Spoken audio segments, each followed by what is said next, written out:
Yo, can you hear me? We made it. I can hear you. Can you hear me? All right, you're live, and you got a whole bunch of people waiting for you. So, All right.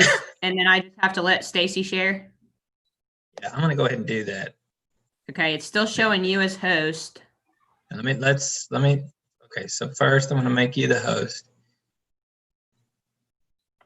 I'm probably gonna stay logged in because I'm afraid if I don't, we'll stop the broadcast. Okay, I can see where I can emit them all. So I'm about to do that if that's okay. Yeah, before you do that, Okay. just don't forget the screen sharing. I didn't get it. I just made you do the it. I host. just click on Stacy's thing and do it, right? You can't do that, unfortunately. You have to let everybody share. Okay. So you So click all on I do is security. right click.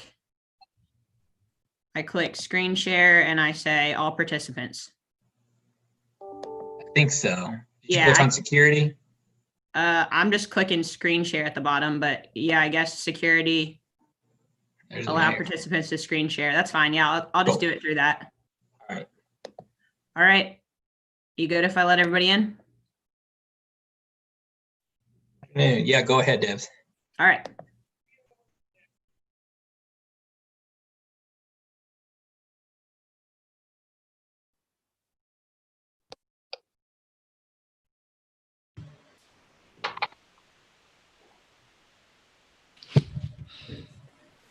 Hello. Hello? Hi, everybody. Hello? Hello? Don't you have to hit your mic or something? I mean, your space bars? Not right now. We're on live right now. We have to do it when we want to talk.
You got your phone turned down?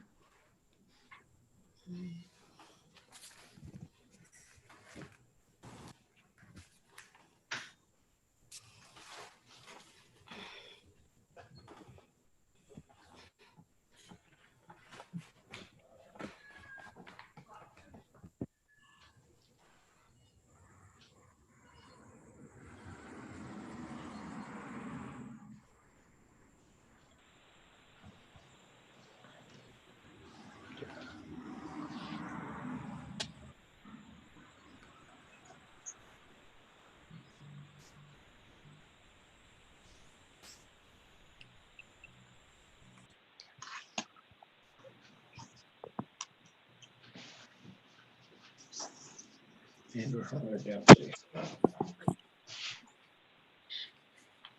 Maybe he might be at home.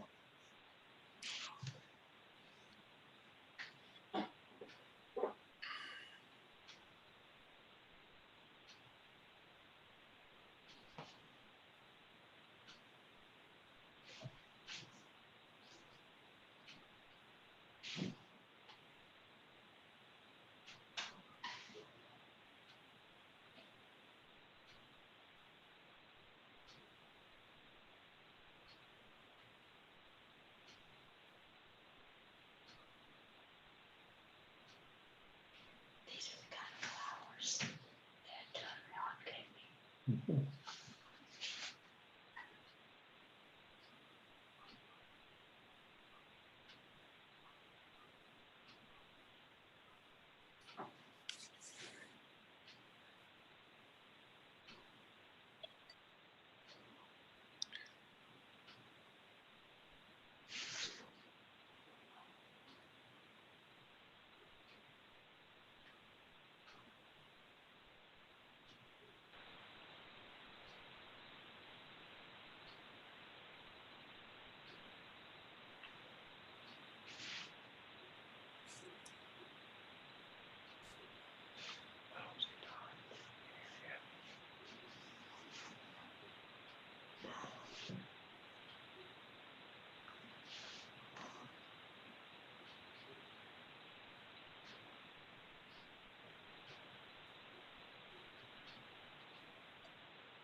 Hey, David. Hey guys. Hey Connie.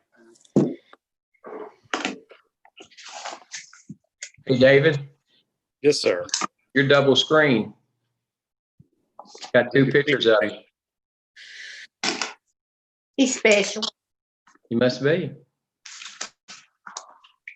One on an iPhone and one by yourself. It says David Lusby. I do that so I can go back and pull up information on the computer.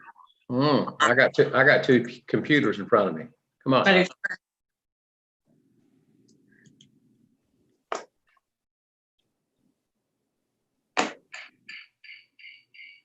Well, good evening, everyone. Good evening. Hey, Hey, I was Evening. just a minute late signing on. Apparently, I've got some link problem with my calendar, but thankfully we got that resolved. I think Devin Andrew has got us started, and he's kind of handing off administration to you. Is that correct? That's correct. I think we're all set for sharing Stacy's screen later, and we're good to go. Okay, and we're recording and we're streaming live. We are. Okay, thank you. Then why don't we go ahead and call our meeting to order, please? This will be a special called meeting of the Georgetown City Council on August the 10th. If first I could ask everyone to stand for a moment of silence and then ask Ms. Tackett to lead us in the pledge to the flag. will do.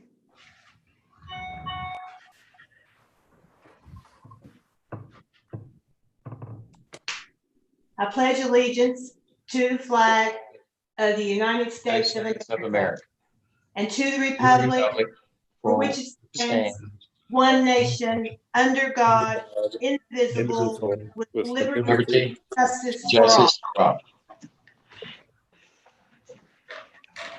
Mark. Thank you, Connie. Tracy, shall we call the roll, please? Yes, sir. Mrs. Singer Erdley, Here. Mr. Lesby, Here. Mrs. Lesby Mitchell, Here. Mrs. Tingle Sames, Here. Mr. Showalter, Here. Mr. Stone, Here. Mrs. Tackett, Here. Mr. Thompson. Here. Okay, thank you. We have a quorum. Each council member should have received a copy of our latest check register. If you would indicate if you received that in your packet. Thank you. Tracy, I ask this question every week, but I think I know the answer. Were there public comments this week? Sir, I did not receive any. All right, thank you. Under mayor's comments, just a couple. First, it is not on your agenda, but I'm happy to introduce under mayor comments, Miss Holly Spade with AT&T. And Holly has agreed to, hey, there she is. Holly has agreed to join the council tonight via Zoom to answer any questions that that council has over the 5G installation and what guidelines they're going by, and then perhaps Devin and Holly can update us on the status of our discussions. Holly, thank you. Sure. Thanks for inviting us. We also have Frank Ambrose on. He's our AT&T engineer for the district, and I'm hoping Mark Pavey is on there also. He's kind of our small cell expert. If you don't mind, I'll just give a real brief overview of what small cell is and what we intend to do with it, and then I'll take any questions from there. I don't know. I know you all know that our network is being used more than we ever dreamed it would be. There are studies that show 25 billion connected devices will be on our network in 21. And between 2007, long ago, and 2016, we saw a 250,000% increase in the use of our network. So, and that was 4 years ago. Now add to that the pandemic. At the end of March, we had numbers that saw a 40% increase in the use of text, and then a 400% use of things like Zoom. So as you can see, our network is being taxed regularly. Now, you add to that Georgetown, I don't have to tell you how great Georgetown is. Georgetown is a college town, an industrial town. You've got Toyota, it's a horse town. You've got everything going on there, and you're growing all the time. And because you're growing, we need our network to grow with you.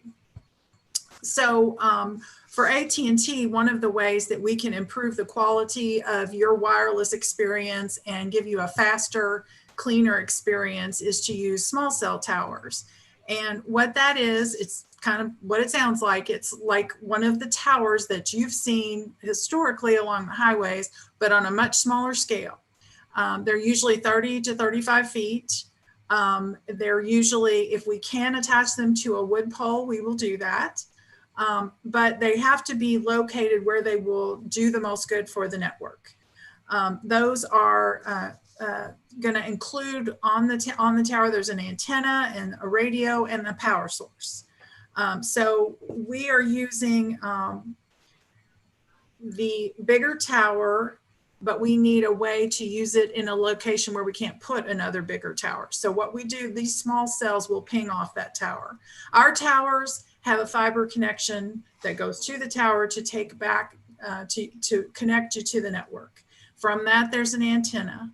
These small cells will ping off of that with their own antenna, so they will increase capacity, and they're going to be used in areas where you have a situation of a potential issue, or you are already having an issue because of the number of folks that are using that connectivity.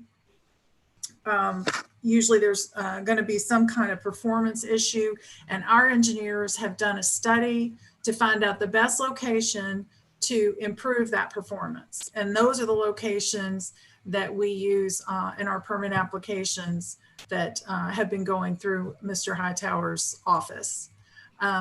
We talked to Eddie Hightower on a regular basis, and we went out with him last week. Our engineer went with him to the sites where there were questions and talked about where the locations are and why. And so we hope that we're poised for a permit approval, and we would be happy to answer any questions that would be helpful to you today. I have a Yes, question. ma'am. Can I speak? Yes, ma'am. Okay, thank you. I had seen the email from Mr. Hartley regarding his conversations with you, Ms. Spade. And I was going to ask, did you ever get a chance to speak to the residents at the stables regarding the 5G on 100 Bevel Glass? I personally did not, but we did go to that site and look at that location. I don't know, Frank, or if you or Mark or any of the guys from AT&T have any more information on that particular site. Somebody's. Hey, Holly, this is Mark. I'm sorry, I'm trying to get off mute here. We did. We visited the Bevel Glass Lane. I'm assuming that's one we're talking about, right? Yeah, Bevel Glass Lane, out by the stables. Okay. Right. Okay. Yeah, we did. Of course, there was no one around at the time. We actually were just looking at the location, looking at the pole that would be going there. Mm-hmm. You know, it is in right of way, which is what we typically try to go for. We always try to go for public right of way, whether that's sidewalks or electric or light utilities. Those are typically great places for small cell infrastructure. Our second priority is always to try to co-locate on existing structures, which are power company poles or telephone poles, AT&T poles, existing street lights, traffic control poles. So we try not to place new poles, but sometimes we just can't avoid that because, as Holly was mentioning, we've got a very small area that we're trying to cover. And all of the towers that I should say poles that we're putting up, they're not towers, as Holly said, they're about 30 foot, 30, 35 foot. Mm-hmm. And they typically, you know, they're not that all intrusive. We can do, if we're going to be putting in new metal poles, for instance, which is, I think, of what we're proposing for this particular location. You know, we can work to paint those, a color that blends in as well as it can with, the neighborhoods. We can put poles off the side where you can put sounds if you like. I mean, there's a lot we can do to make those presentable rather than just say a large wooden pole sitting in the right of way. But back to your question, we did not engage, nor did we actually see any residents at the time we visited that particular location. Okay, because I received an email saying that Holly said AT&T would work with the residents on adjusting the location of the tower if possible, and agreed to reach out directly to the residents who expressed concerns.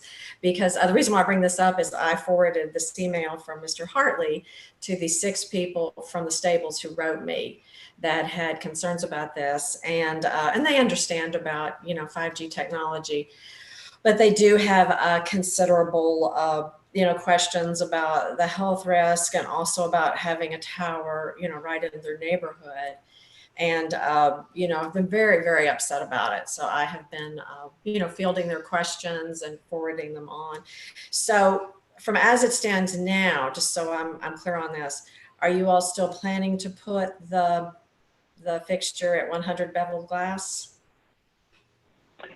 Yes, ma'am. That's where that's where we would like to place it. There's, and a lot of times, again, if we can co-locate on other poles around the area, but there's just not many there, and that's a very important spot for us for AT&T. And so at this point in time, we would apply to place the pole at that location should it be approved, or hopefully it'll be approved. So. Would I be able, and I'm just doing this because I had told my constituents in that area, would I be able to forward their emails to you with their complaints about it? Sure. Okay. Be happy to. Okay. Be happy to. Okay. Okay, great. What email address? So I can write it down. You can send it to MP, like Mary Papa, okay. 7845. Okay. At att.com. Okay. Okay, I'll read that back. MP at Mary Poppins 7845 at att.com. Okay, great. Yes. Thank you. Yes. Thanks. All right. Thank you. Thank you. Anything I'm sorry, Mayor. Can I make one comment? This is Eddie. Sure. Sure. Thank you. Polly, when we went around with AT&T, we visited each of the proposed sites that they were looking at, and we asked for a couple things and they were going to be very accommodating to each one. It looked like one was, if at all, you could put these new cell towers on existing poles whenever possible. They would try to do that rather than set a new pole. And then in areas where that was not possible, to try to blend in the style of pole to match what's out there already. So if they had a metal pole on a street light, for example, that was a decorative street light, they would try to match that so it would blend in with the neighborhood. So we asked that, and we're working in that direction. So I just wanted to add that onto what he had said. Okay. Yeah. Thank you. That's right. Almost all of the neighborhoods that I saw that day, I didn't go to all of them, but the ones that I went with them on, they all seem to use a pretty standard black metal pole for signposts and lights and other things. And so I think that our black metal poles will blend in. They'll be a little thicker, but I mean, it's not going to be significantly different from what's there, just a little taller and thicker. Okay. Is that a fair statement, Mark? Correct me if I'm wrong. Don't let me lie. No, I would never let you lie, Holly. It is a larger diameter pole than, typically your street lights out there. I mean, some of those are, in 10 to 12 foot range. They're usually small within the neighborhoods. This one will be, taller, of course. And because we're putting equipment inside of these poles to keep them, as close to just a metal pole, a decorative metal pole, we enclose all of the equipment inside the pole. And so the diameter obviously has to be a little bit wider. And Chad's on here. He's our construction person. But Chad, typically, what's the diameter, say, at the bottom of these metal street light poles? Is it like 6 inches or so? No, it's more like 10. 10, okay. Yeah. And we can do it'll be completely encapsulated. So the top will have a shroud on it. So you won't see wires, you won't see any of that stuff hanging off of it. It is a pretty sleek look when you're done. It's obviously new and different. But the ones we put in that have been there for a few years, especially around where I live down in Tennessee, you don't really notice them after they've been there a year. You don't. It's just like any other pole. I have a question. Have we Would I been be able given to a ask a picture? question? I'm sorry. Could I ask a question about it? Go ahead, Tammy. Okay. The letters that I got from the people at the stables, they didn't seem like they were as concerned about the way that they looked as they were about the possible health risks that they might pose. And I don't know about that. I too had forwarded the email that we got from Andrew. And I was wondering if we may be able to ask them to send those questions to you as well. Of course, yeah. And you can send those to Mark and he can share them with me. But we have someone somewhere on the internet started some false information circulating about small cell. It is the same wave that you get in your microwave, in your cell phone you use now. It is not any different from that. And there are very strict FCC standards that we have to follow. And so they are within the standards for safety and should not increase any kind of danger. And I have some third-party sources, not just AT&T, but third-party sources that have reached that conclusion, and we kind of share that information. So I can send you that stuff. In fact, I can just email that to Andrew to share with you all, if that's okay. That would be perfect. Thank you. Sure. Happy That would to be helpful, I think, because that way I can forward on. Right. That. And I did the person I did talk to, which I didn't think it was the stables lady, but the gentleman I spoke to, certainly I did share that information with him. He had I think he had mentioned an autistic son. And so I made sure and shared that information with him. Yes, sir, David. Could we request for a copy of either the specs or a picture with some measurements that we could forward to people as well? Yes, sir, absolutely. We, when we actually file our applications with Mr. Hightower, we share construction drawings of what this will actually look like, and we can actually include some pictures as well. I know sometimes construction drawings are a little difficult to look at, but we could definitely include some pictures as well, and be happy to do that. To whom, primarily to Mr. Hightower, and then if there's others that need those drawings, we could pass those along as well. But yes, sir, we could do that. This may seem like an odd question, but can anything be added to the pole? I don't know, some kind of a banner or a flag or anything to, if the neighborhood wanted something like that, depending on if it was an appropriate location, to maybe, kind of complement the pole. And yes, sir, that's absolutely possible. We've had hanging pots in some locations. We've had, banners and primarily we see these in downtown. And Chad can probably talk to it a little better since he put a good number of them in down in Nashville. But there's ways that we can decorate those. The only thing we really can't do that AT&T can own is have a luminary on it or a street light on it. AT&T doesn't own any street lights now. And I was talking to Mr. Hightower about this as well, but there is a possibility that we could build an existing street light or build a pole with a street light on it and then turn over ownership to the city if indeed they, were interested in doing that. But we're not in, obviously we're not in the streetlight business, and so that's not an option that we can do, but we can certainly build it and turn it over to, the municipality. So. Okay. Do you mind to send us a couple examples of the banners or the flags on the sides as well? Yes, sir. We'll include that in. We'll just put together a packet for you and include some pictures of other locations and see if that works for you. Great. Thanks. Mayor, can I ask a question, please? Yes, sir. Go ahead, Mark.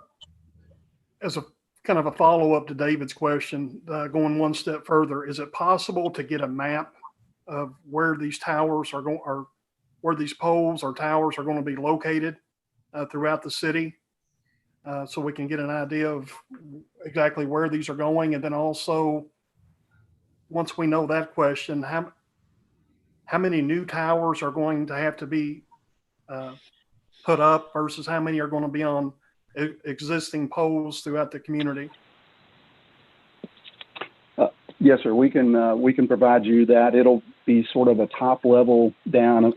Obviously, the addresses and everything will be with Mr. Hightower, but there's as far as the competition, we don't typically like to give our positions away. So, but we can share the numbers with you. I mean, I can give you some of those numbers now, and then we'll include it in we can do sort of a Google Earth map that has pinpoints at where these locations are.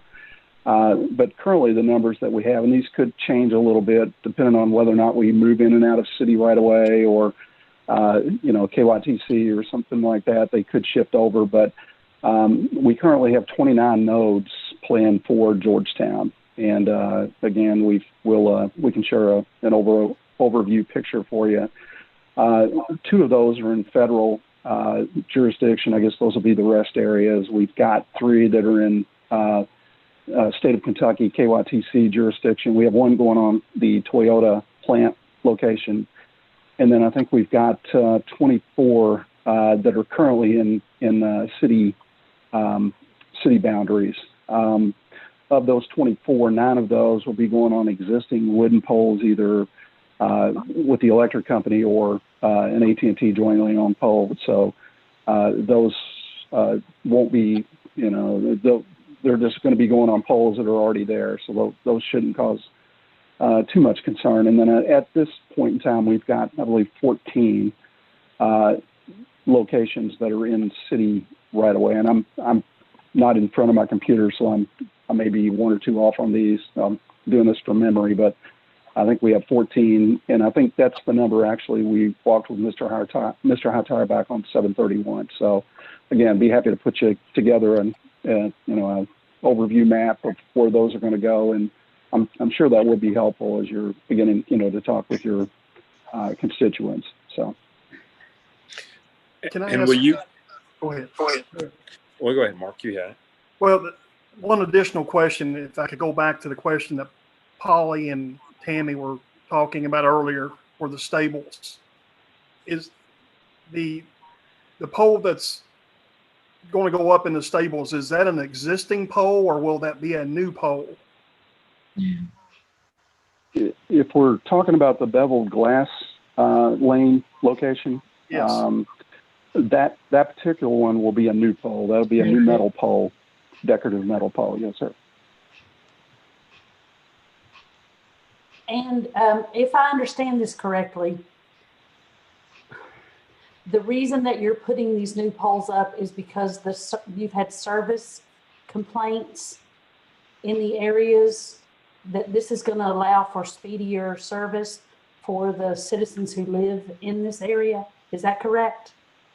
Yes, ma'am, that's accurate. And kind of give you just a little history on that. We have our RF engineers, and they are constantly evaluating our network, throughout the country. And they'll look at things like drop calls. They'll look at things like, slow internet speeds. And they, what they'll do is they'll identify locations that either need additional coverage or need additional capacity. And these particular nodes are capacity nodes. They're they're going to help our bigger macro tires, the ones you see around town that are, 100, 200 feet in the air. We're able to pull some traffic off of those so that they're able to, cover a wider range of area there. And then the local traffic where we're placing these at, it's going to significantly improve the throughput, the speed. It's also going to help with drop calls. But this is all as a result of our RF engineers constantly monitoring the network and looking for trouble spots. And typically what they'll do with us is they'll hand that off to us and say, this is an area that we're having, a good bit of trouble. And I know Georgetown, from what I saw the other day when I was did the site walk, is growing, by leaps and bounds, it appears to me. And so, this network needs to grow with that, the growth that's going on there. And so these are spots, locations where our RF engineers have identified the need to build out the network, get some additional capacity. And so that's what drives these requests. And I'll just follow up with that. This is Chad. I work with Mark. What this does is it offloads the heaviest sector that's being used. So you can think of a tower as a pie shape. And this one pie shape or one piece of pie is just constantly getting hammered by traffic, a lot of users. And everyone around that tower suffers because of the throughput issues. So if we can offload that one piece of pie that's in a lot of trouble and causing us a lot of problems, everybody around that tower gets better service. So it's not just where this one small cell goes, it actually affects a much larger area. So people further out from the tower, their service will also improve.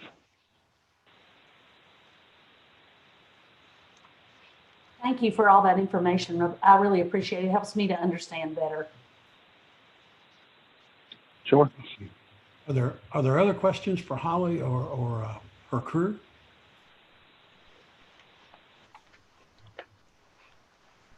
Mayor, I have a couple. Yes, ma'am. One of them is on, I'll put it in simple terms, the strength of it, since people are concerned about the health. Holly made the comment about it's like a microwave. You're getting off the same as what a microwave would be. As time goes on, can those waves be strengthened, that it's more powerful, becomes more powerful? I can't predict the future, but I know that we have to follow FCC guidelines now and in the future. So the FCC makes a determination as to what would be healthy for people, and we will always be abiding by those rules. So I would anticipate that anything we do in the future will be well within the health and safety determination of the FCC. Okay, so it's sophisticated enough that in the future it could be used for other things other than just basically what our mind can conceive now for internet or cell phone use, possibly. Who knows? Okay. But regardless, it would be within the health and safety guidelines of the FCC. Okay, that's who oversees what you're doing. Correct. So on the 24 that he said was placed inside the city limits, will the bulk of those go in residential areas or will they be in business areas? Commercial areas? I'll let Frank answer that. The ones that we saw were mostly residential. Frank, what do you think the proportion is? Or Mark or whoever. Yeah, Holly, just looking down the list here, it's a fairly even split, I guess. What percentage of increase in service they'll give us? Probably a little more residential areas, but we do have some also in more business areas. Okay, so then what you're having trouble with is people in their homes, not business areas then. Some of both. Okay. And I'd point out that we've deployed these already successfully in Louisville, in Lexington, Richmond. So it's your urban areas where you're going to have high volume use and a need for additional capacity and speed. Okay, and then how soon till the one is going to be set up in the stables? How soon will that happen? Or in the stables that we'll be talking about that our citizens are concerned about. How soon? I'm going to have to let one of the guys answer that.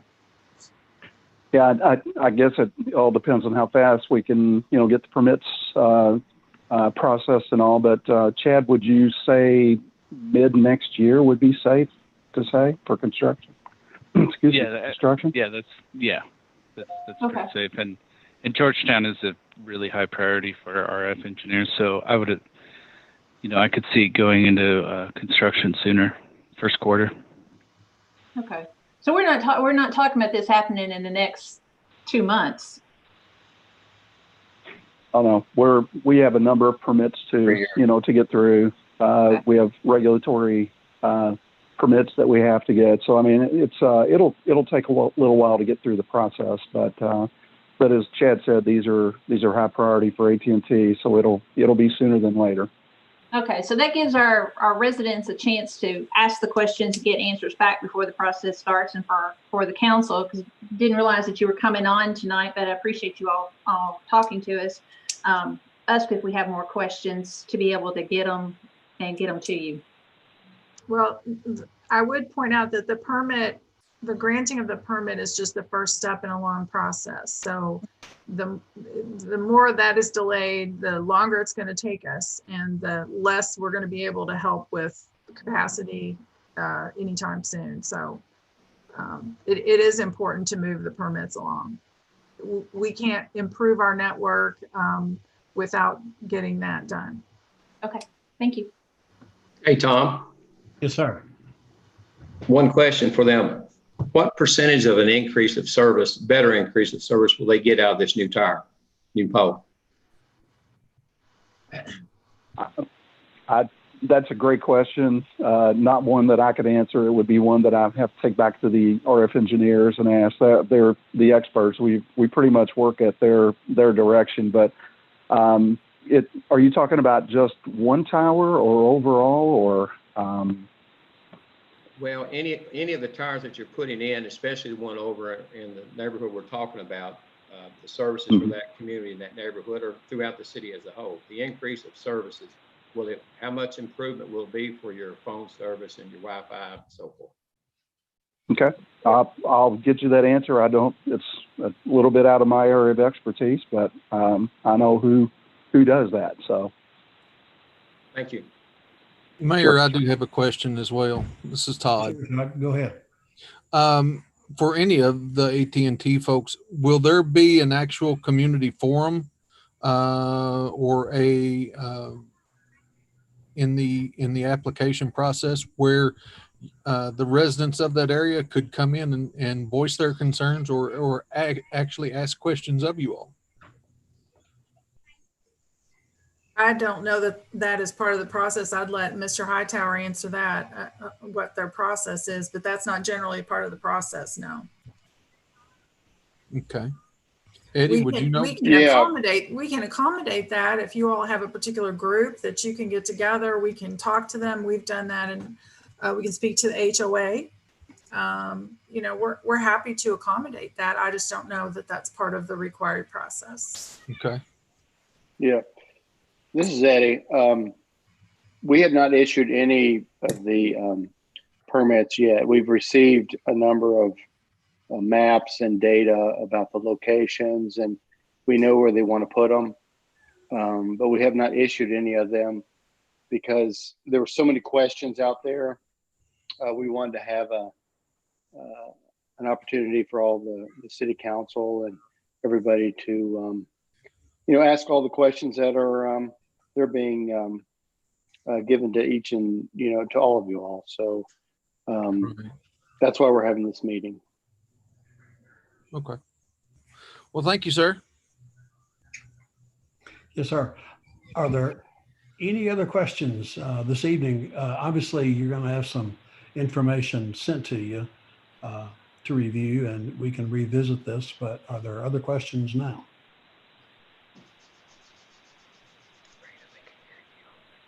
Great. Holly, thank you very much. I assume, Holly, when you talked about one antenna pinging another, at that level, is it line of sight technology? You know, I'm hesitant to answer that. Chad's probably the better person. Chad? Well, and I wouldn't understand the answer anyway. So I don't need to belabor that point. But if there are no other questions from the council, then we'll excuse our guest.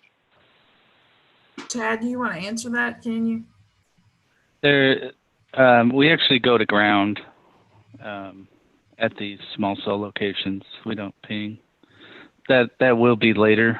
That will come later. But this is reinforcement of our LTE or 4G. So each location will have fiber. So we'll travel over that fiber into the network. Sounds good. Thank you. Thank you, Mr. Mayor. Thank you, Holly. We appreciate your all's help. Happy to do it. Connie, I need you to be on the ball here. You let me go and not approve the minutes. So we decided it wouldn't be a Zoom meeting if I didn't get part of the agenda out of order. So with that said, is there a motion to approve the minutes as they were presented? Motion, Mayor. I think Polly raised her hand for a motion, and Connie, was that a second? Sure. Thank you. All in favor say aye. Aye. Aye. Are there any opposed? Thank you. And then I also failed to ask you to vote on the Toys for Tots drop-off location. Since we're not having a Festival of the Horse, we're not having the chili cook-off, which is done for the benefit of Toys for Tots. So they've asked for the opportunity to do a toy drop-off, and it requires your approval. Mayor, I'll make a motion for that. I will second. And Polly with the second. If there are no questions about that, all in favor say aye. I have a question. Oh, yes, ma'am. Where's the drop off? Their first thought when they came up with this idea was that the drop-off be in Court Square. We are recommending that we think traffic flow and the success of the whole drop-off effort would be much better if it was in the rear parking lot. So it's to be determined, but we think it'll be far more successful in the rear parking lot.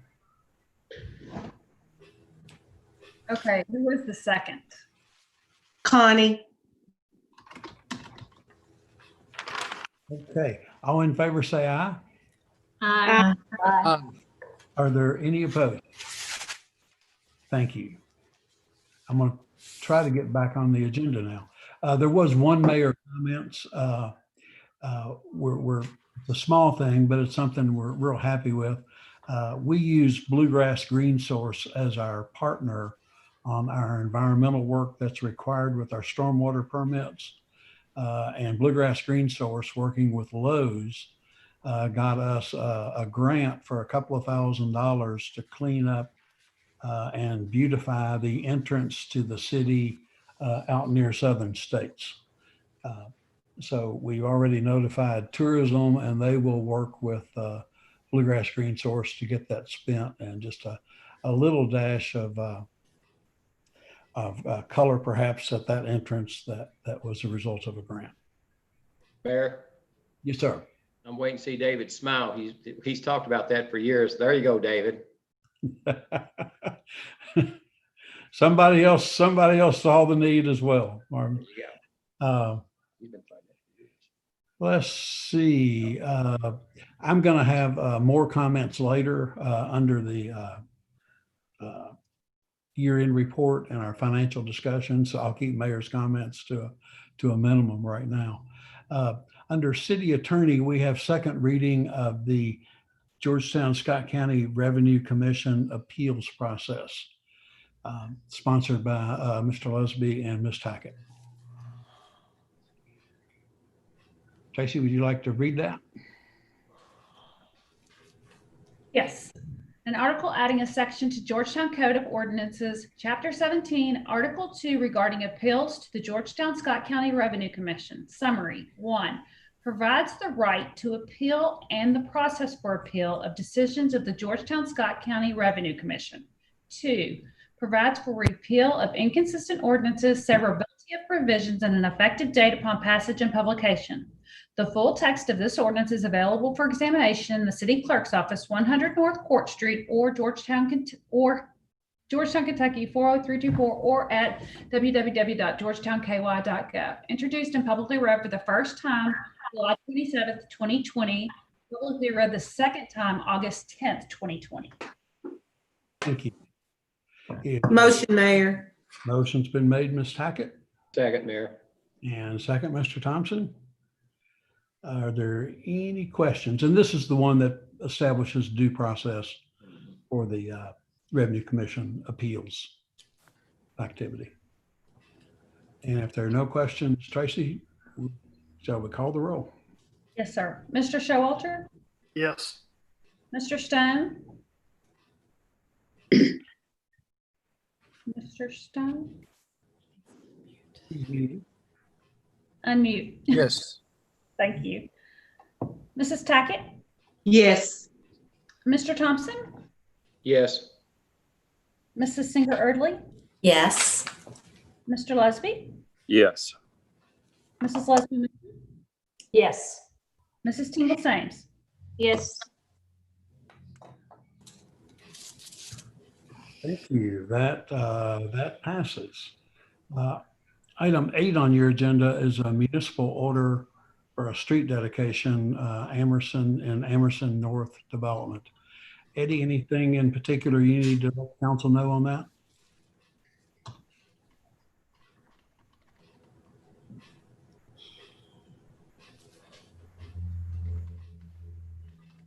Eddie, you're muted.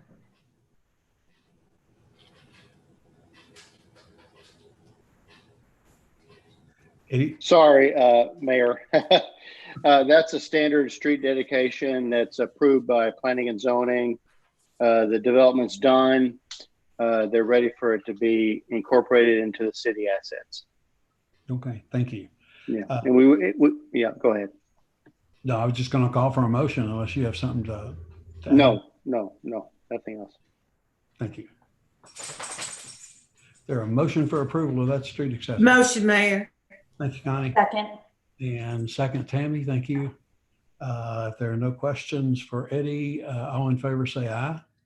Aye. Are there any opposed? Thank you. Thank you, Eddie.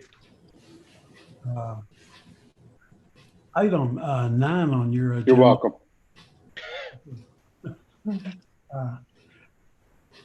Item 9 on your agenda is fiscal year 2020 update. And one thing that the council has asked for and that we're going to be very diligent about is that we try to carefully chart our financial affairs right now. So one of the very important, one of the variables that we needed to consider was our end of the year numbers. How things, how we end this past fiscal year will determine our starting position for this fiscal year. And Stacy now has that report. We thought it would flow pretty seamlessly if after Stacy gives her report on the end of the year balance and her quarterly report, then we can then just roll into and dovetail that with a report from our finance committee on Friday and some data that I'd like to share with the council. So Stacy, I'll let you take it from there. All right, good evening. I'm going to share our quarterly revenue report that we typically share that shows our major categories. So hopefully you can all see that now. I apologize, my internet may have a little bit of a lag. Our first revenue category that we always look closely at is payroll taxes. And as you can see, fiscal year 2020 through June, please keep in mind June is incomplete. We have one more transfer from the Revenue Commission. To date, we have brought in $12,381,865 in payroll taxes. We had budgeted $12,500,000. So as of today, even without that last payment that we're expecting, we're at $118,135 shy of our budget. When you compare that to last year, you can see that we are, as it stands today, $438,288 less than we had at this time last year. So you can kind of see where April and May, and then of course June's not complete. It has definitely been less than we had received last year for those months. But since we had budgeted conservatively, we actually are at 99% of our budget currently. And as you'll see on here, one thing that has happened with our Toyota incentive payments, their new fiscal year begins on April 1st of each year. And beginning with April 2020, they have been payments of $120,000. Now the mayor might be able to speak more to that momentarily, but it appears that they are going to have our incentive payments at $120,000 a month for this year. And I think if my understanding is correct, that would go through January, and then typically February and March, we do not have incentive payments.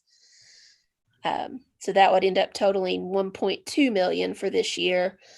And we had budgeted $1.5 million for incentive payments. So they're actually giving us a little bit of a break for our fiscal year 2021. And then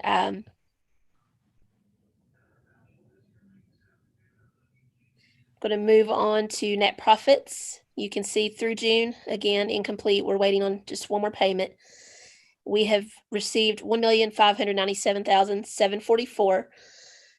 This number is an estimate. The month of June includes credits that we believe are owed back to companies that have filed. Those numbers will be verified during the Revenue Commission audit in the next couple of months. So that could change slightly, but we're basing it on last year's credit numbers at this time. We had budgeted $1.8 million. So we are currently $202,256 short compared to our budget. However, we are $82,395 ahead of what we had collected for 2019. So our budget was a little more optimistic this year. So 89% of our budget collected for that revenue category. For insurance premium tax collections, through June, we have collected $3,171,632. We had budgeted $3 million. So you can see that we've collected 106% of our budget. As you can see, the last quarter, this is actually for April, May, and June, that it's a little bit less than last year. We believe that was probably due to the fact that a lot of automobile insurance companies gave refunds to their customers during the last quarter of the year. And because people were not driving their vehicles as much. So hopefully that's a trend that is just one time for that quarter. And we still were able to exceed our budget. Next is property tax, which of course is our most stable income. We collected $1,910,119. We had budgeted $1,780,000. So we collected 107% of our budget. And last, our alcoholic beverage regulatory fees. We had already discussed this a little bit at our previous update, that we didn't anticipate a large hit to this revenue. We received $1,109,704. We had budgeted $1,050,000. So we did exceed our budget, and we collected 106% of that. And it's about $38,000 more than last year.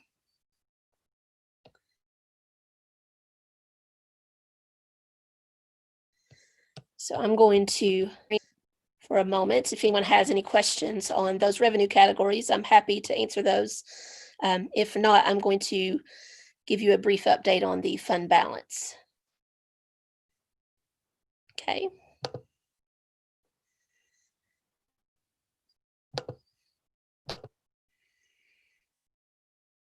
Okay, I will give it just a second. This is just a simple spreadsheet that I did, and I shared this with the Finance Committee on Friday to give an update on it. Fiscal year June 30, 19, which we just presented the audit for that recently, a couple months ago. We ended that fiscal year with $12,311,309 in our reserves. Before any audit adjustments that happen, before all of our final year-end accounting entries, the accounting system shows a net income for fiscal year 2020 of $618,000. And then below this, I have added some things that will be accounted for during the audit, during our final entries. We have about $958,337 that was received during the month of July that was actually for fiscal year 2020. So that will all be recorded back under that fiscal year. Some unposted utility bills that come out of our account, ACH, that still need to be posted. And then one of the entries that I make during the audit is to transfer money to the other funds, such as stormwater, to pay any business park debt, if there's anything for capital, et cetera. And we had budgeted about $817,000 in transfers. So our unaudited preliminary fund balance at June 30, 2020 would be $13,018,629. Two factors that come into play. When we adopted our fiscal year 2021 budget in June, we anticipated at that time using $4,427,395 of our reserves to balance the budget. Obviously, based on the revenue report that I just shared with you, we do think we'll be able to revisit some of our revenue budget numbers in the upcoming budget. We will take a look at those over the next month or so and see what we feel that we can do. Obviously, there's still some uncertainties ahead of us, but the last quarter revenue made us hopeful that things will not be quite as dire as we thought they might be for 2021. The other item of one-time revenue that we will be receiving, it will be split between fiscal years 2020 and 2021, is our CARES Act funding. We will receive up to $2,473,221 in CARES Act reimbursements for qualified expenses. We've gone through that. We've gotten our report format kind of approved, and so we're getting ready to submit that first reimbursement based on what we feel are allowable expenses. With those items, our estimated June 30, 2021 fund balance would be $11,064,000. Obviously, things may change between now and then with our revenue estimates and other things, but with all the pieces of information that we know today, that is an estimated fund balance for the end of this fiscal year. So that is all I have, and you will or should have received your quarterly financial reports via email from Tracy sometime this afternoon. So those should be in your inbox. Stacy, I have a question for you. Yes. Is the receivables up there, is that the Cardone building? No, the revenue from Cardome, they paid that off in the fall of 2019. Okay. So as of June 30, 2020, that money is part of our reserves. It would have been received during fiscal year 2020. So it would be in this unaudited fund balance number. Okay, all right. So what's in the receivables, what comes under that? What does that take in? This would be things like insurance for June that we don't receive until the end of July. It would be employee payroll tax returns for the month of June that don't come in until July. A few other things as well. Those are the biggest ones. But thank you. You're welcome. So I'm going to stop sharing this screen. If anyone else has any questions, you can let me know and I'll turn it over to the mayor. I should unmute myself. Thank you, Stacy. Are there any questions for Stacy about the end of the year report? It is better than expected. It's one of those pieces of information that we were anxiously awaiting, and it is better than we expected. So that's one of the important variables that we have. If I could now spend a few minutes and give you some of my thoughts about where we are with our financial situation, and kind of give you a summary of the Finance Committee meeting, just some of the discussion of the Finance Committee meeting from Friday, and a path that I would like to suggest that we consider going forward. You all have heard me say a number of times that reality is a great place to start a conversation. And there's no question that the seriousness of our current situation requires that we face a different kind of reality. And I think the seriousness of the situation and our obligation to our employees is that we take this very seriously and make sure that we're thoughtful about the way we do this in ways that are actually sustainable.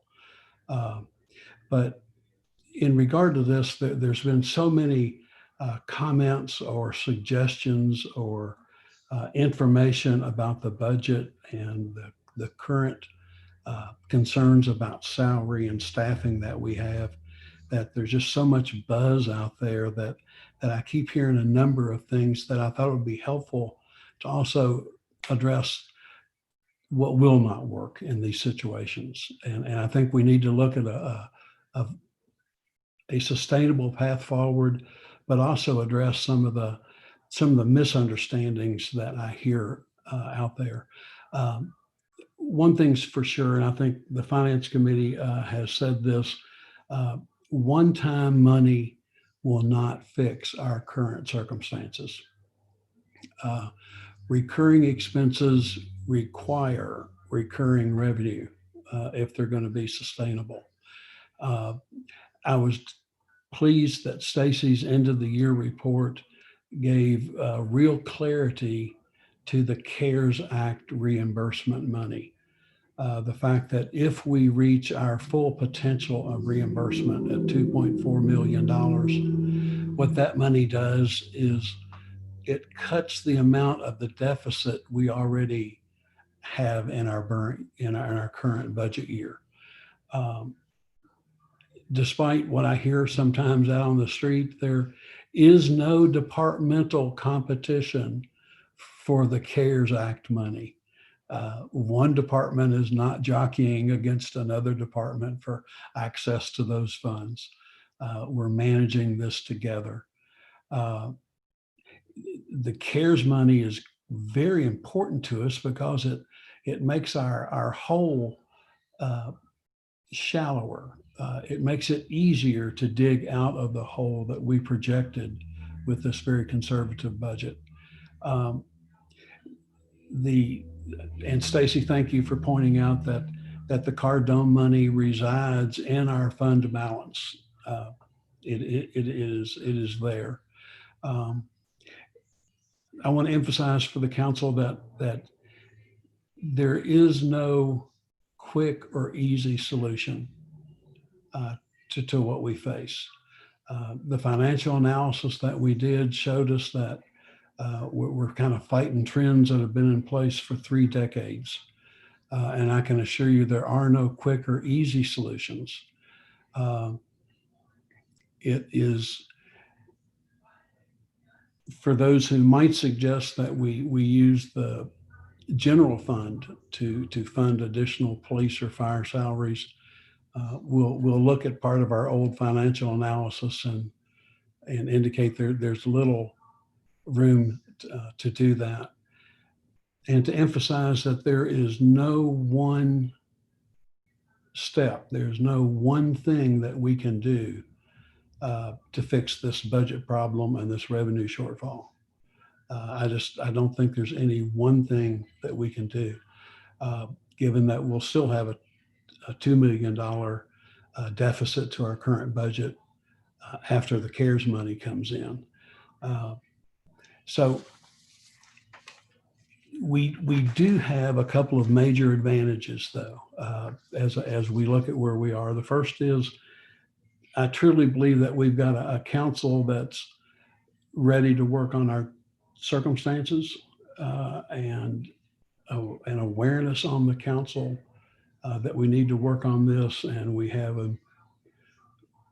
tremendous employees that are worthy of our support. I think we also have a real benefit in that we now know the data. We know the specific data about Georgetown, both our historical data and how we compare to peer cities.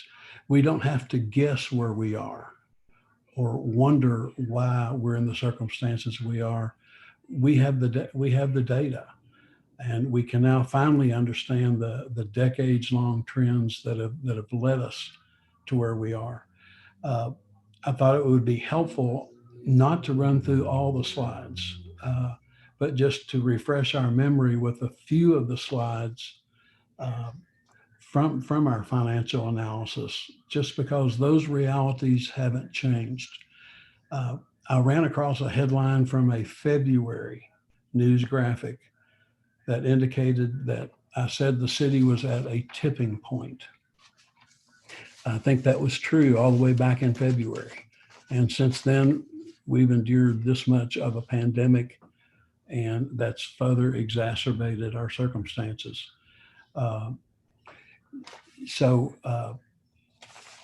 Stacy, if you will help me with screens, I just want to run quickly through a couple of these slides so we can recall where we were just back in January and February prior to the pandemic.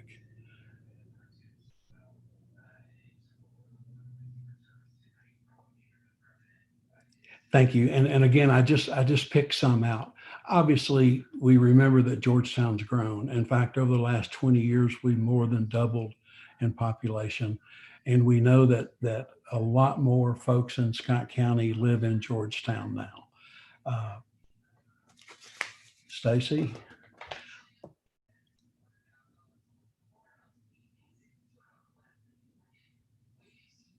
Thank you. And we also know that we made a big deal when we presented this data back in the winter that our demographics have changed significantly.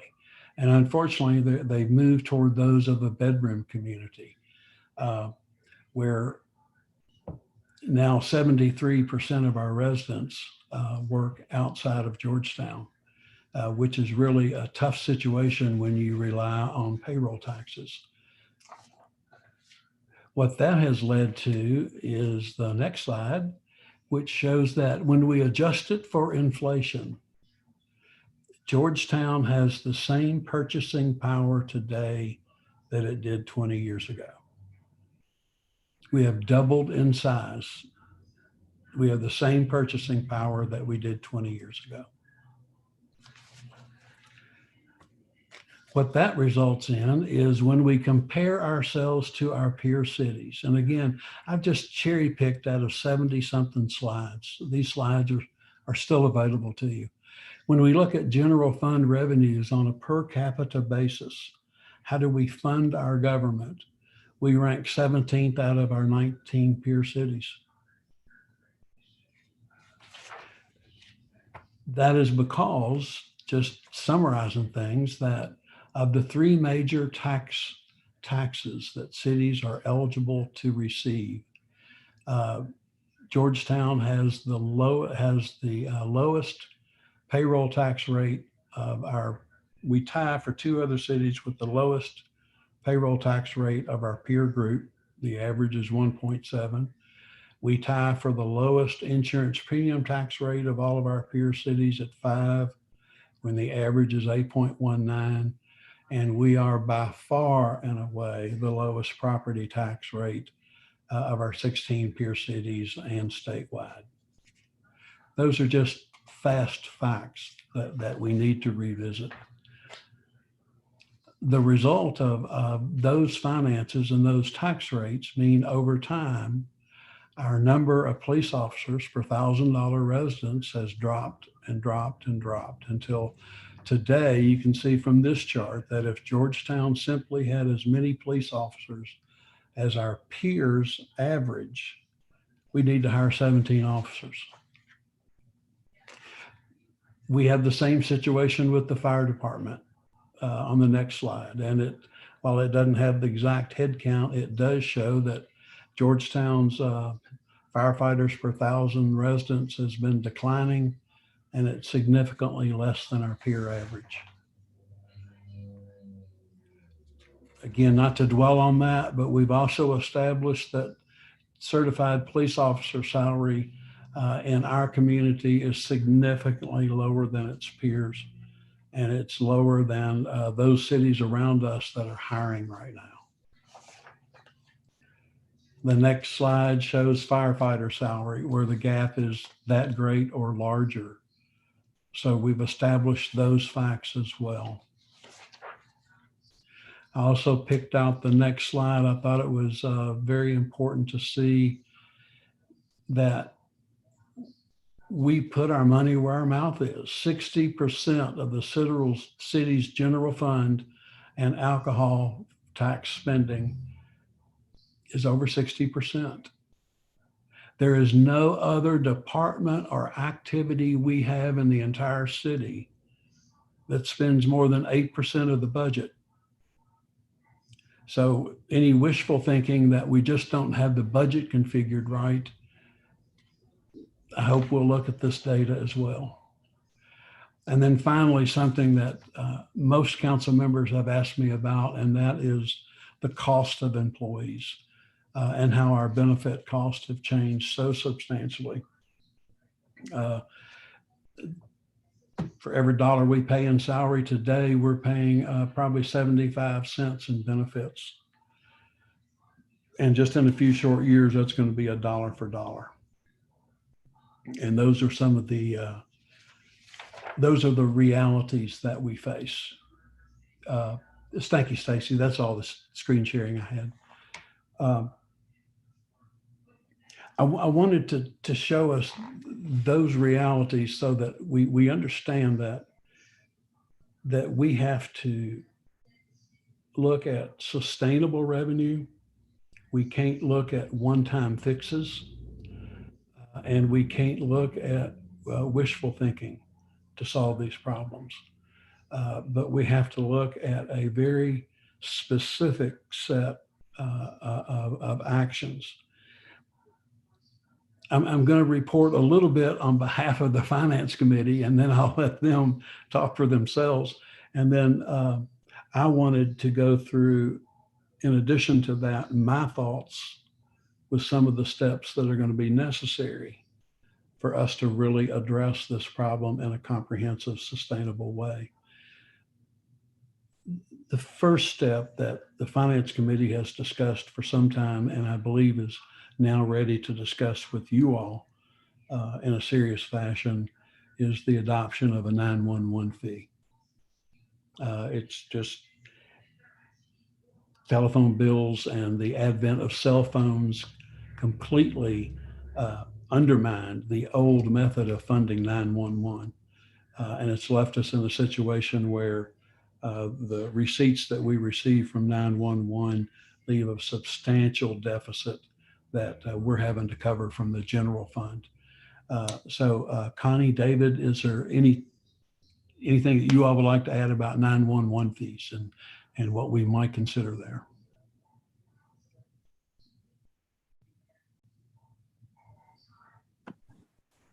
Connie, you want to lead or you want me to?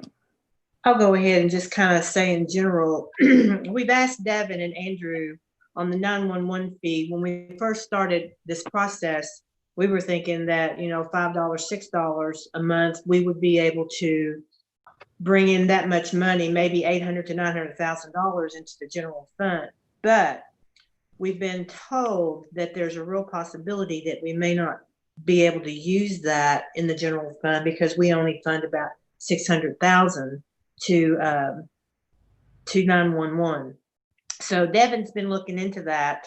We don't know if there's other avenues that we could do that, but it's something that we can discuss. And we also have to figure out how we can implement it, how it can be paid.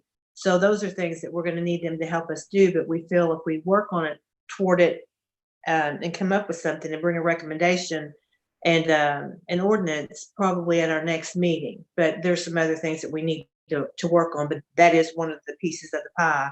But keep in mind that when we do that, what that's going to do is bring down that deficit that we had, that $4 million coming out of our fund balance. So we're hoping by the time we get ready to do this, that there is other revenue that's coming in that we're not aware of yet. David? The other day in the finance meeting, we talked a little bit about how to fund some of the priority expenses that we have, primarily, I guess, personnel and some of the needs there. And one of the analogies that I gave was, if you want to consider using a one-time revenue stream, well, not a stream, but just a one-time allotment, I guess, like Cardone, lenders and banks, they really don't give you credit for that because it's not ongoing. And I feel like we need to look at this the same way. I feel like we need to have a consistent, ongoing annual revenue stream in order to be able to address some of the problems and the shortfalls we have. And it's become apparent that the 911 fee is the quickest and probably the most appropriate, considering everything that we're dealing with right now, probably the most appropriate that we could put in place. So I guess that's why we're ready to support this fee at this time. So question, did Connie say it would only be 600? We could only use 600,000? We're trying to evaluate that, Karen. Devin is researching whether or not we know that this money has to be used for 911 expenses. What we're unclear on, should that be restricted only to 911 operating expenses, or can that also include some of the tremendous capital investment we just made in the radio system or the ongoing maintenance of the radio system? We're going to have to pay it either way, but it seems like those are so dedicated costs to 911 that we want clarification on if it can be spent for those things. Okay, gotcha. Thank you. And to follow up on that, Karen and Mayor, I've begun doing that research, but to be completely candid, it's all pretty new. The case law on it is, I think it's actually was Northern Kentucky, the prime case on it. And the argument is whether it's a user fee or not, because not everybody has to use 911. But do you want to not call it a user fee and kind of put a shock effect on calling 911? I'm not going to call 911 because it's going to cost me money. So now crimes are going unreported. So that argument is happening. So if we're being really conservative, my statement would be that we can only use it for our 911 budget. But I do definitely want to continue researching whether it can be used for capital expenses or other creative ways to fund 911 and that emergency service. But the case law is still being fleshed out. So like I said, I'll be conservative in that research to protect us in that sense. Well, another question, just for clarification, I think I know the answer, but would the fee go on a cell phone bill, or would each cell phone in a household have a fee to it? The way that other jurisdictions are approaching it is they're treating it as a per household. So Okay. they're not treating it per cell phone, it's per household. It's per bill then, probably. Okay. That's, as Connie mentioned, the exact number and the exact use of the funds, legal use of the funds, and then importantly, the mechanism that would be used to collect it and realize the revenue. That really hadn't been discussed. So there's a lot of work to do, but we do think it's time that we start taking solid steps.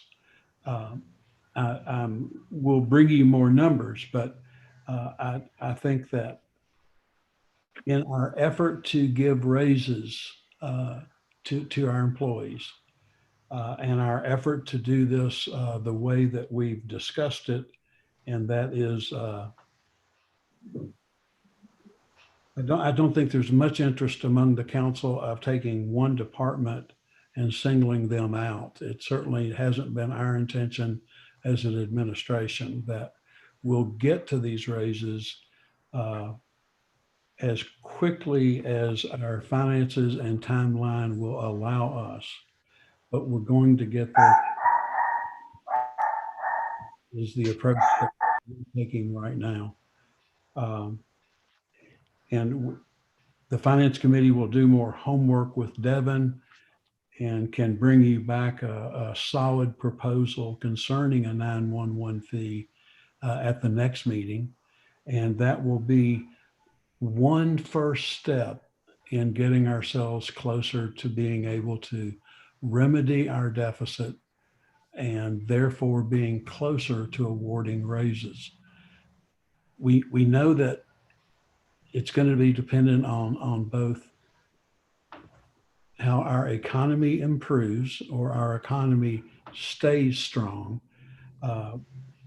Hopefully the economy doesn't get worse. We face a lot of unknowns with COVID-19, but assuming that our economy can stay at its current rate and begin to improve, that will allow us to make revenue projection changes that will change the way this budget looks.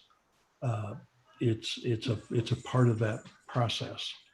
The thing that I wanted to add, in addition to the Finance Committee's recommendation, is that I believe I've said no one action can solve our financial,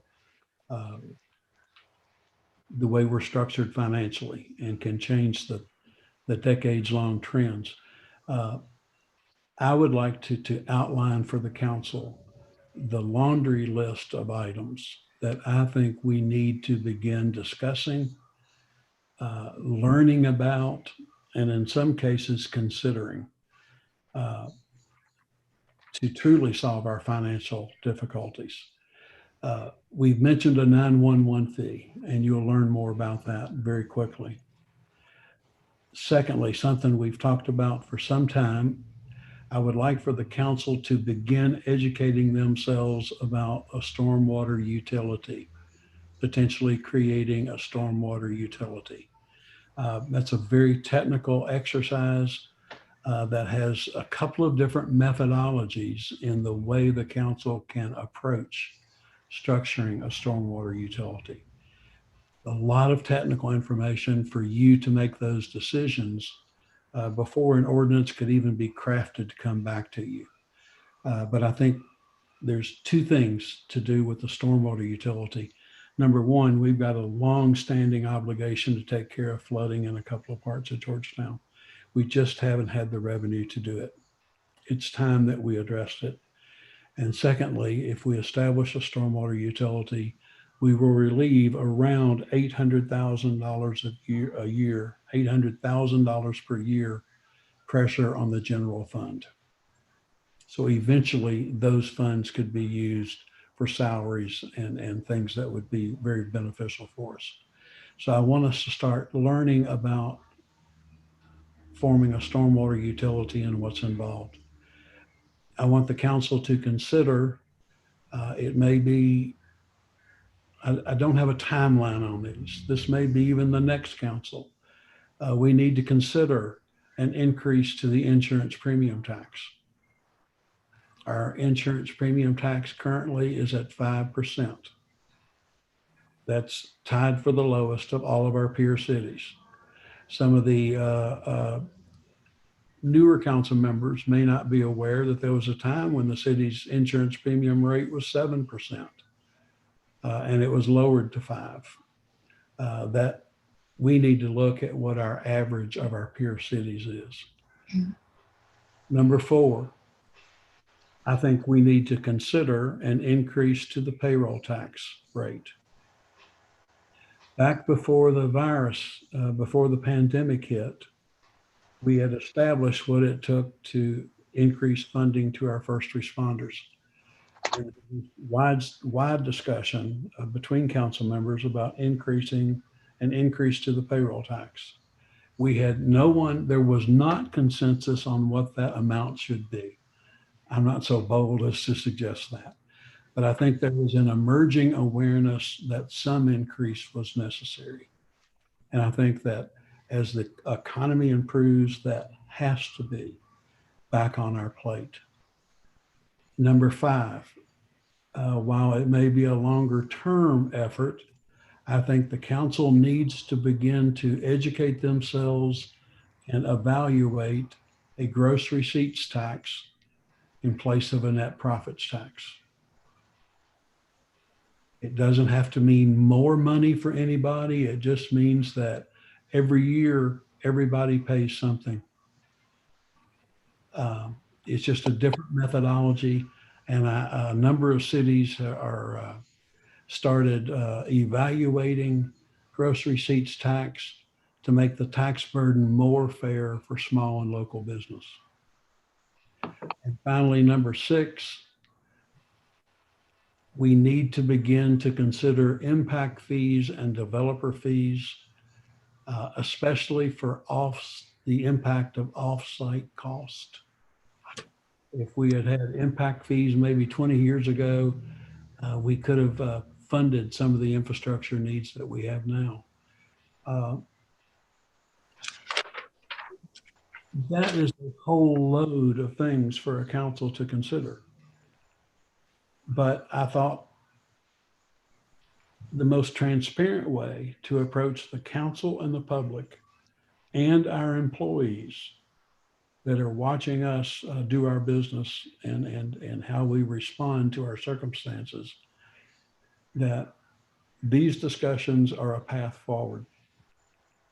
And they are revenue increases. They are revenue increases or fees. And it is time that Georgetown considered them. Everything after the 911 fee was the mayor talking. The 911 fee was the mayor and the finance committee talking. But I do think this is the way we have to frame our conversation going forward. And that anything that we do is going to have to be very serious and not wishful thinking. And I'd be glad to answer any questions, or if David and Connie, if you all would like to comment on the 911 fee or how we move forward, I'll leave that to you all.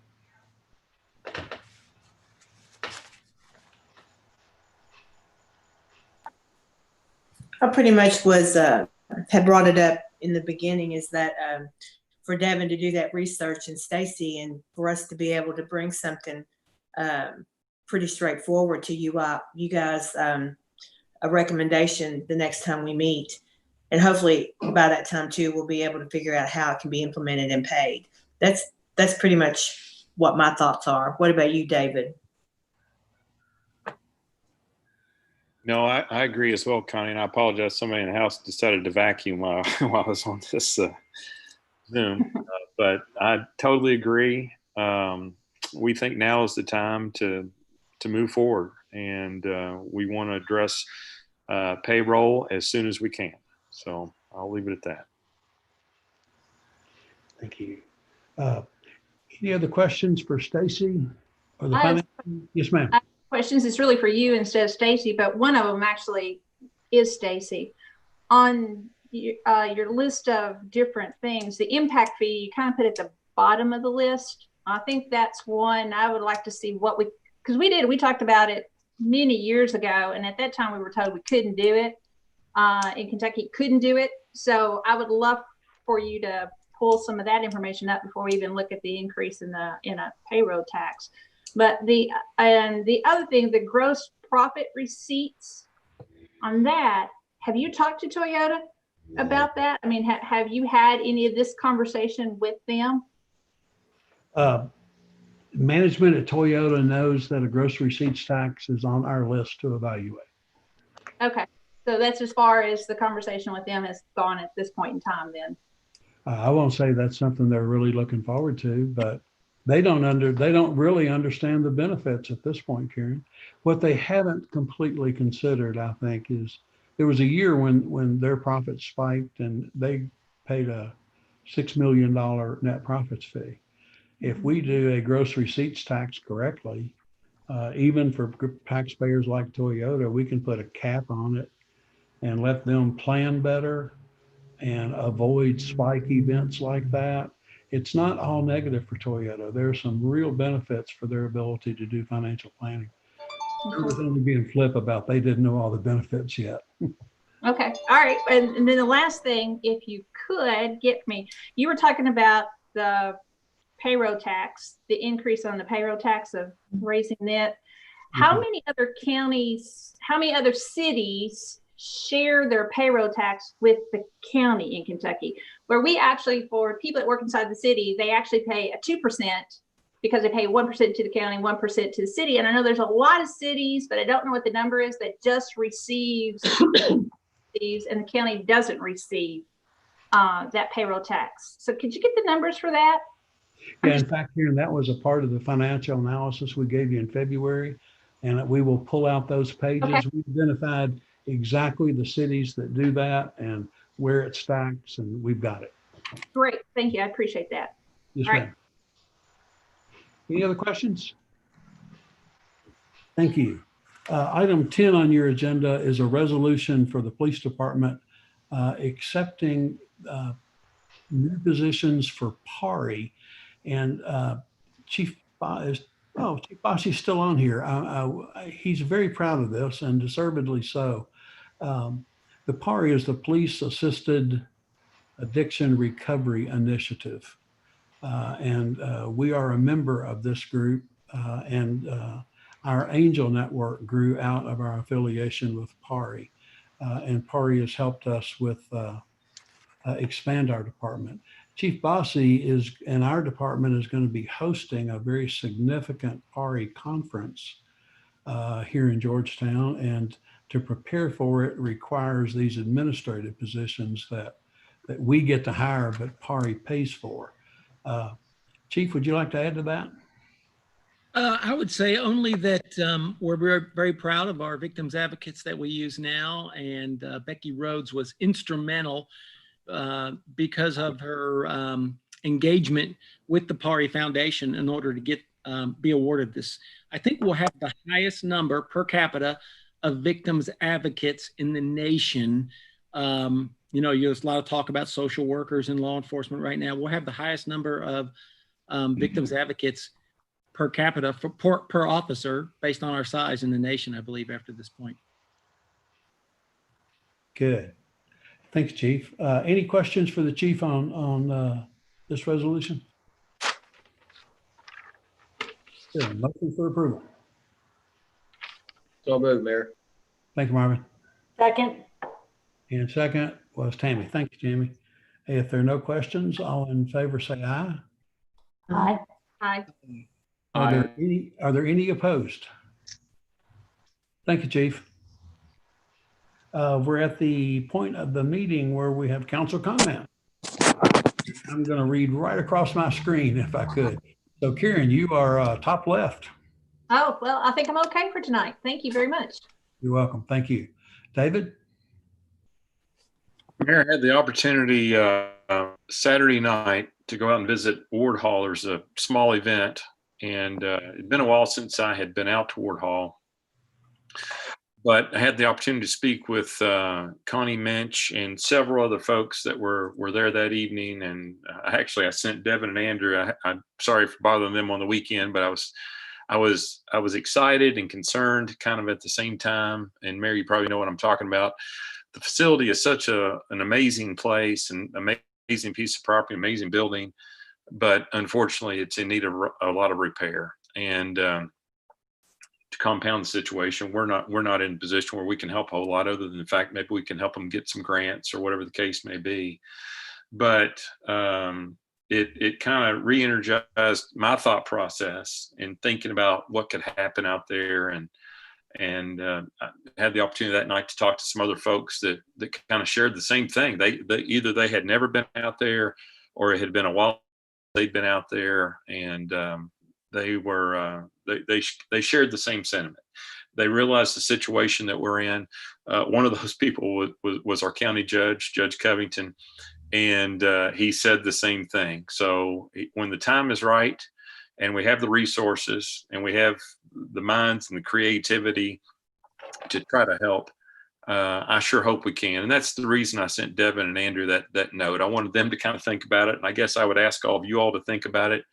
I even thought that it'd be nice if the council and the fiscal court could go out one evening and visit the grounds. When we were there, the sun was kind of getting low, and it's just the atmosphere was beautiful. Everything was mowed and well kept. That part of it looked good. The building's just in dire need of repair. And anyway, I just wanted to share those comments with you, Mayor. I know there's not a whole lot we can do right now, but if there were a restaurant tax, or if there were something else, another consistent revenue stream, things like that could be better utilized, and maybe even you give them some seed money, and you put the bathrooms in and create a pavilion area, and maybe there's enough interest to where something like that could kind of self-sustain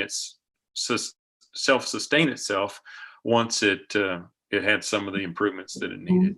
Anyway, I just wanted to share that with you all. It's a treasure, no doubt. Thank you, David. Tammy?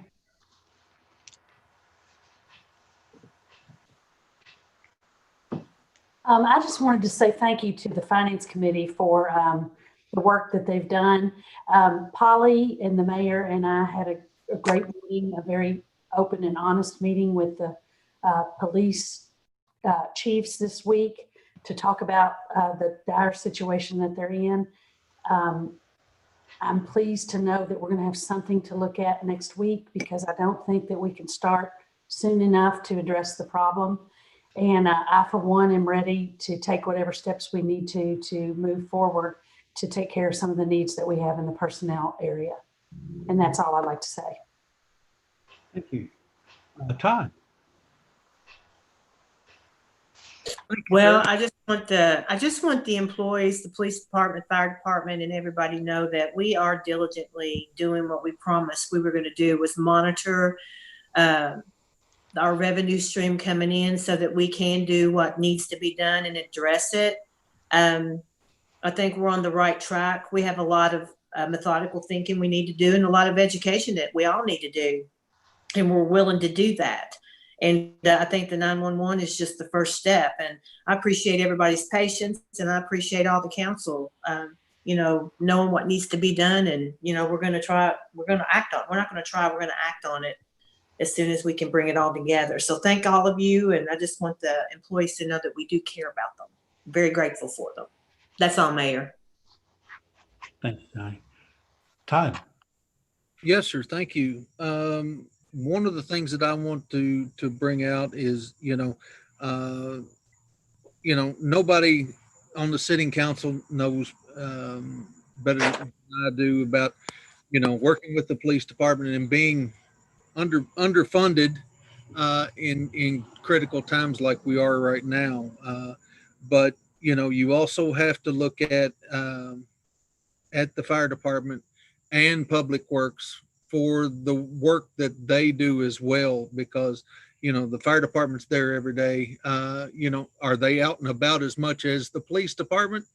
No, not necessarily, but you know what, they're there every day. And I hope that that we don't wind up with a situation with the fire department that we have with the police department, that people are looking to leave. But because I don't want the city of Georgetown to go wind up in the extremes that Lexington did a few years ago with the rotating brownouts, with certain stations being closed.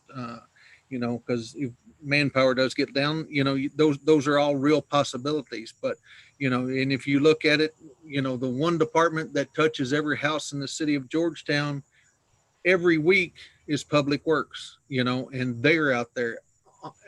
So we have three great groups that do this city very proud: the police, fire, and Public Works. There are other agencies I'm leaving out, I know, but the dispatchers, the ambulance service, Parks and Rec, and so on and so on. But those three are really on the front line every day, and just can't say enough about the hard work that Connie and David and you, Mayor, that are putting into this to try to get them all raises that they so deserve, because they really do. All right. Thank you, Todd. Anything else? No, sir. All right. Marvin. Just to follow up on what Todd said, I've always expressed myself when we talk about the police. I always want to interact and realize that we have the fire department and Public Works, some of the hardest working men and women we've had in this city. And what we're talking about is not a want, it's a need for this community. We need to have the services that they're giving us right now. And to do that, we're going to have to do something, and I'll support whatever we come up with. Thank you, Marvin. Holly. Yeah, just real quick. I had Trisha Schwartz write regarding street lights on Gano. She lives on the corner of Gano and Walnut. And she said on the side in the alley areas, it's very dark. And the concern from the neighborhood is all of the tree streets, Maple, Chestnut, Walnut, and Oak, starting at Payne through to Hamilton. And I forwarded this to Eddie, and Eddie said he would be looking into it. So, and she also talked about concern about the intersection at Gano Avenue and Chestnut needing a four-way stop. I forwarded that to Connie, so she has that, but just kind of giving you all a rundown of what I've been getting. And I did get 6 or 7 ones about the 5G and the stables, and I wrote all of them back. And from Mr. Homrich, who I think wrote the rest of you all, John Homrich, regarding the police situation and, police response times. And he mentioned some different things about residential growth and all that. So I will send that to Tracy to read next time, the entire email. But just wanted to thank everybody for everything. We had our police committee meeting last Thursday. We're going to do another one on the 24th. And I look forward to seeing you all again. And if I look down or you hear a weird meow, my cats jump on my lap and start making biscuits. So I was getting some claws in my thigh and stomach at some point. So that's why I was kind of moving a little funny. But just everybody stay safe and stay well, and hope to see you soon. That's it. Mayor. Yes, ma'am. May I jump in there just real quick? Sure. Polly, thank you. I did receive your email, and that's on the agenda as and also the lighting. We're going to talk about it at our next meeting. I'll give you a heads up when we're back. Okay. Thank you for that. It. Thank you. You're welcome. Mark. Thank you to you and Stacy and David and Connie for the information that you provided to us tonight on the finances and our budget. Greatly appreciated. Sounds like we're going to have some or at least one or more tough decisions to make over the next 3 to 4 weeks, maybe a little longer. But as I've listened to several council members speak tonight, I think most, if not all of us, realize that we got to keep moving the city forward. And that's going to involve some painful decisions. But we've got to, all of our city employees are very important to the city and to all of us and the services that they provide. But specifically within the police department, we've got to stop the bleeding. We have to. Unfortunately, right now, the academy is closed, as most, if not all of us, realize. So we've got to make sure that we're doing everything possible to keep the manpower that we have. We really can't afford to lose any more officers right now, because, and the fact also that we can't send officers to the academy right now to be trained. So we're going to have some tough decisions to make. But, to me, it's pretty simple. We've got to keep moving forward, even though that's going to be a little painful for some of us. I don't see any other option. Thank you. Thank you. Let's see. I think that covers all the council members for comment. Is there anything else to come before the council this evening? Evan, did I leave anything out? Nope, I think you got it all. Okay. If there's nothing else for the council to do this evening, we will stand adjourned. Thank you all very much.